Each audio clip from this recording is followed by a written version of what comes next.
मैं तो बीजेपी को वोट करने वाला हूँ यार, कोई भी है, क्योंकि मेरा वो रिश्तेदार है। अच्छा। तो उसमें मैं कोई छुपाने वाला भी नहीं हूँ कि ना मैं किसी से पार्टी से कोई डरता हूँ।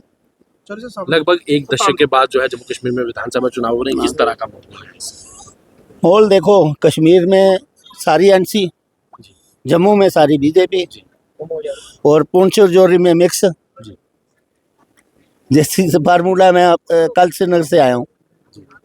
ना तो बीजेपी का नाम नहीं है, ना इन्होंने कैंडिडेट खड़े किए। ऐसे ही कोई कैंडिडेट है उसको ठीक है। थोड़ा बहुत दिया होगा भाई तू कर, मगर कुछ नहीं है वहाँ। एनसी जहाँ बीजेपी। सर जम्मू से हिंदू सीएम बन रहा है जैसे बीजेपी दावे कर रहे हैं। सही पूछोगे तो एनसी का बनेगा सीएम।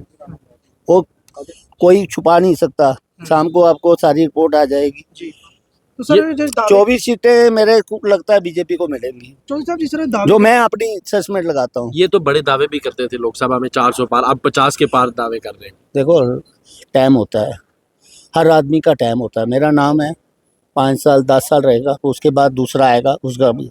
कोई भी बंदा, इंदिरा गांधी भी रही, उसने भी 15 साल किया तो 16वां साल नहीं मिला।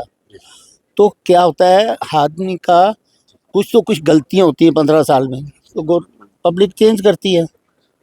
तो आप लोग भी सोचो कि एक आदमी को ही थोड़ा पूरी उम्र बैठा कर रखेंगे। सर इन लोग जनता को मूर्ख बनाने की बात है, जैसे कि स्पीचों में कहा जाता है नहीं, मूर्ख नहीं। देखो, हर आदमी जीतने की कोशिश करता है। कोई फार्मूला दूसरा लगाता है, कोई उधर झूठ बोलकर दूसरा तीसरा करके जीतने की कोशिश करता है। आप महबूबा भी पूछो, वोट भी क्या है। अब केजरीवाल बोल रहा है हरियाणा में मेरी भी सरकार बनेगी, सीट नहीं एक भी मिल रही, सीट एक भी नहीं मिल रही, तो सरकार कह रहा है मेरी बन रही।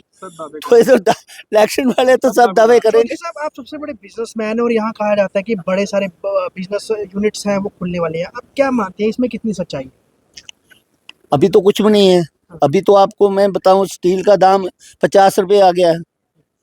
काम ही कोई नहीं इंडिया में, ये जहाँ नहीं, इंडिया में काम कोई नहीं है, टोटल बंद है। पिछली इलेक्शन से पहले का काम बंद पड़े हैं।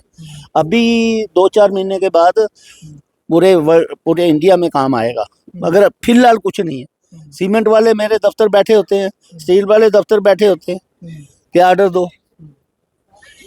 तो सर आपको क्या लगता है जो रोड इंफ्रास्ट्रक्चर आप भी उसमें बहुत बड़ा एक योगदान दे रहे हैं, हाईवेज बनवा रहे हैं, हाँ। तो आगे जम्मू कश्मीर में इससे फायदा होगा जो रोड इंफ्रास्ट्रक्चर दुरुस्त हो रहा है और कश्मीर तक भी बड़ा अच्छा रोड नेटवर्क बनाया जा रहा है?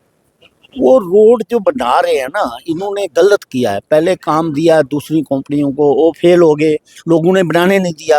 आपको पता है जो ये बनाल साइड के लोग हैं, ये कितने गंदे थे, ये काम ही नहीं करने देते। ये दूसरा पाकिस्तान था।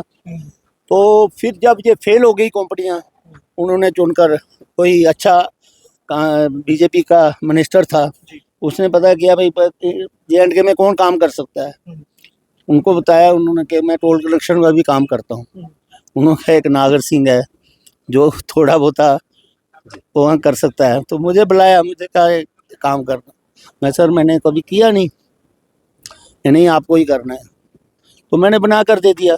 पहला आदमी हूँ जो नेशनल हाईवे श्रीनगर का मैंने बना कर दिया, बाकी सब फंसे हुए हैं। टाटा क्या, दूसरे क्या, सब फंसे हुए हैं, अभी तक उनका काम ही नहीं चालू हुआ, तो हमने हैंड ओवर कर दिया। क्या लगता है ट्रेन जो है कश्मीर संभाग में जा रही है, जम्मू का टूरिस्ट जो है वो पहले भी नहीं था, अब खत्म हो जाएगा, 90% कम हो जाएगा, सीधा श्रीनगर। तो सर सरकारों क्या कुछ करना चाहिए यहाँ की ताकि इकोनॉमी कुछ नहीं कर सकते बेटे, कुछ नहीं कर सकते, कोई हल नहीं है। देखो, ये तो जो हमारे प्रधानमंत्री है उनकी सोच है कि कश्मीर में ट्रेन जाए, अच्छी बात है, मगर जम्मू का बिजनेस खत्म होगा। जम्मू का सिस्टम जो है वो चलने वाला नहीं है। वो पठानकोट वाला साहब हो गया, हम लोग खज्जल हो गए। तो हमें आगे पीछे बढ़ना चाहिए, जो आगे पीछे बढ़ सकता है उसको बढ़ना चाहिए। मतलब युवाओं को फिर हायर डिग्री लेके बाहर ही बाहर जाना चाहिए। जम्मू में कुछ नहीं। जम्मू में कुछ नहीं। तो चलिए।